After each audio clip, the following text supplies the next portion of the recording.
Anthony Romano here alongside Vinny Micucci for Sportscaster101.com, giving you a preview of the National League West for 2012.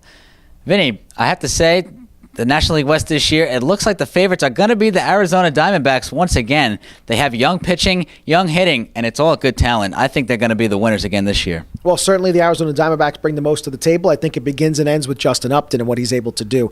Here you have a number one overall draft pick that comes out and shows not just the kind of talent he has, but becomes an elite player and steps up in just a short amount of time. I really love what he brings to the table. Good power, kind of an all-around kind of player, five-tool type of guy. I think it begins and ends with him. That pitching staff, a bit of a surprise. I think, they don't have the big names. We saw what Ian Kennedy did last year, and all of a sudden everybody goes, look at the numbers he's putting up. He didn't do that before, despite his previous scenario. I think that's the kind of team this Diamondbacks team is. Much like a snake, I guess. They're sneaky good. They are. They're good like that, and that'll help. Kirk Gibson brings a lot to the table. Yeah, absolutely. You mentioned Ian Kennedy and how much success he had last year. I mean, no one really expected that at all.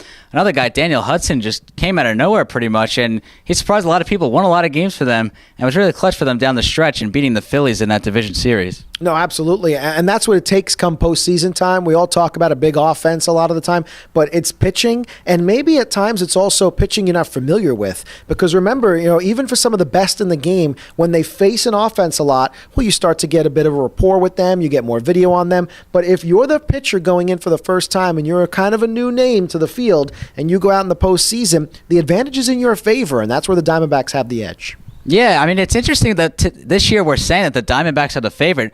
Last year, a lot of people gave it to the then defending world champ San Francisco Giants.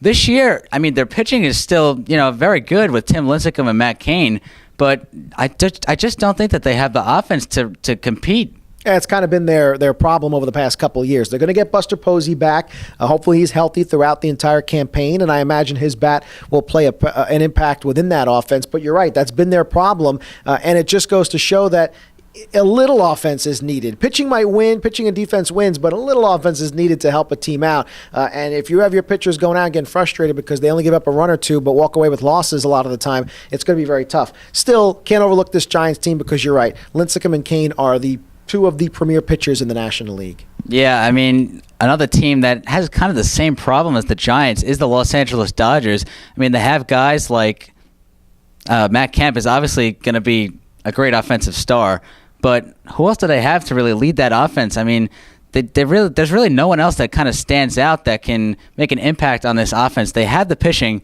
Clayton Kershaw, obviously the reigning NL Cy Young Award winner, but I just don't think they have all of the tools necessary to make a run to the World Series. Well, unless Don Mattingly is able to put the cleats back on and go out and help the team, it might be a little difficult in the offensive side. I think you're right. For Matt Kemp to be able to shoulder the entire load, it's going to be very difficult. You're going to also need some other guys to step up that we've kind of become accustomed to being good, but maybe didn't have a good year last year, like an Andre Ethier. That's the kind of guy that maybe needs to step up as well, too. But it's a good ball club. They do have the pitching to go with it. Dodger fans are always going to support their team, really regardless of what they do. So I do anticipate that the Dodgers will hang around for much of the year. But the question about whether or not they can compete in the division, it's a plus or minus. It's just unsure of where they sit right now. Yeah, I mean, you never know what's going to happen. I mean, for me, I would say that this is probably the weakest of the 6 divisions in Major League Baseball. So it really could be anyone's game. I mean, who knows? Maybe the Diamondbacks go out and don't necessarily have the year they had last year.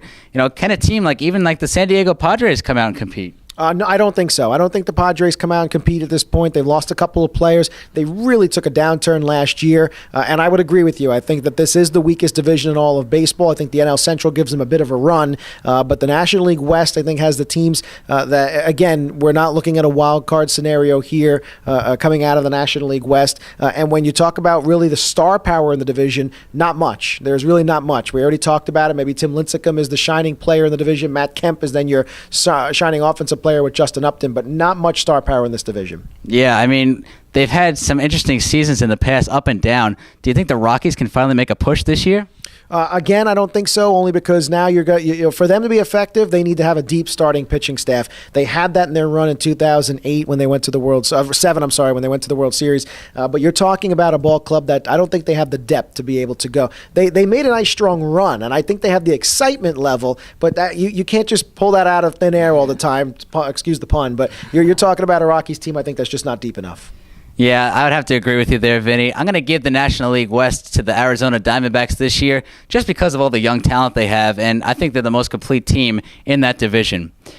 We're here talking about the National League West. I'm Anthony Romano alongside Vinny Micucci for SportsCaster101.com.